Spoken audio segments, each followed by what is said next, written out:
How's it going, guys? Welcome to the channel. We are working on the Civic today. We are putting one of those into a 95 Honda Civic with 4 doors. It's a 4-door, it's been wrecked, so I don't feel too bad about chopping it up. But with 4 doors, might as well add 4 cylinders and make it real drive. Today we gotta cut the firewall. Got everything out of the way to do so. Gotta cut the firewall so we can move the block as far back as possible to be able to get the oil pan to fit behind this rear frame rail. My goal is to keep that intact without actually cutting into it. That way it's all structurally sound and I don't have to modify as much as far as this frame goes. But I'm gonna mark this out. I'm gonna start cutting small as far as what I believe I'll need, and then go from there.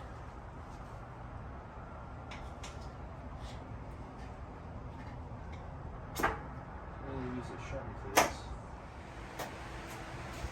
Alrighty, guys. Now I haven't cut a whole lot yet, but we're going to start with this to see how the oil pan fits down inside. If it will fall back far enough to come behind this frame rail right here.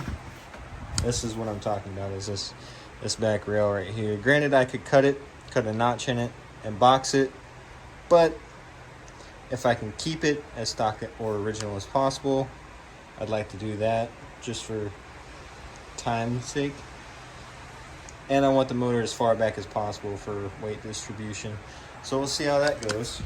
But we're going to try and fit that motor right there into here as a mock-up, and we'll see how it goes. I'll be right back. Alright. Greatest part about an aluminum block that it is not very heavy. So instead of having to have a engine stand or anything like that, you set it in your toolbox when you need to use it for lockup. Just pick it up and put it on the engine stand.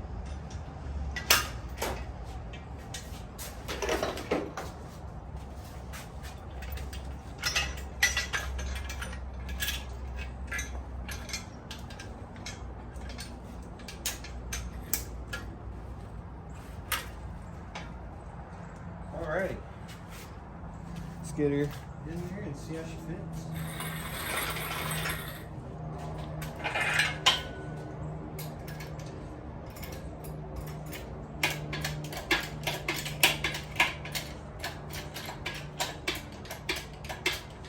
Now I don't have an oil pan on there yet, but I will put on an oil pan to measure the bottom and the top. Once I get it up in the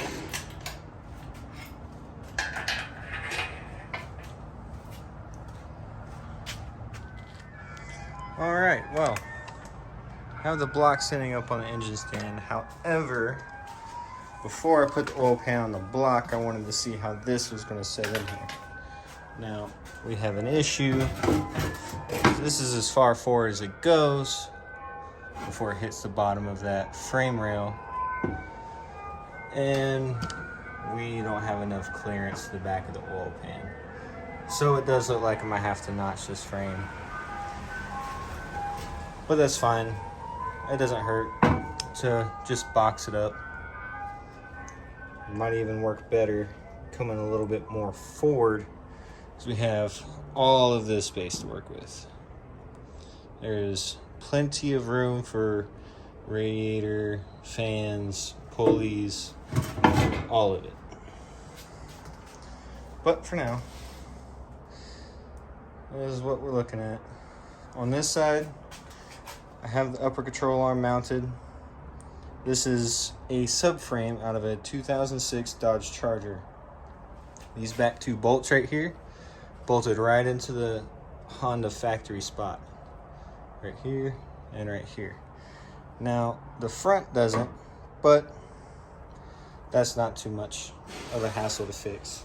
Just put a little triangulated piece of metal, set that up, get it to where it'll bolt in. We have the upper control arm kind of mounted. I had to cut a lot of this out just so the upper control arm, because the Dodge Charger has wider upper control arms than the Honda does, had to cut out this portion of the strut tower. But so far it is not doing too bad. I still have a lot of modifications and measuring I have to do. So I have the motor sitting on top of the oil pan at the moment. It's not really mounted, but it's steady. I just wanted to see how far the intake manifold would stick out of the hood on this thing, and it is a lot. This is fender height, and I don't think the hood's gonna clear it at all. I have the hood latch, and the intake is way above it, including the heads. The heads might clear the hood, but the intake is definitely not going to. So this motor is going to have to go way lower than it is. A lot lower. But we can fix that. Instead of cutting everything, as far as the firewall is concerned, I may drop this whole subframe down about 2 inches. That way the rack and pinion right here, I don't know if you can see that very well in the video. Anyway, the rack and pinion is basically level with the hole where the old steering column came through. But if I drop it down 2 inches, I'll definitely have to get a universal joint for both sides, basically a half shaft at this point, and it will probably still work. But the highlight to dropping all of it is the rack will drop lower, the lower control arms will drop a little bit lower.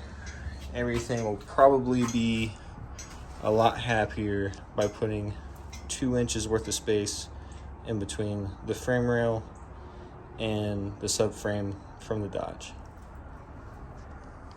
Subscribe down below, give it a like. I'll see you later.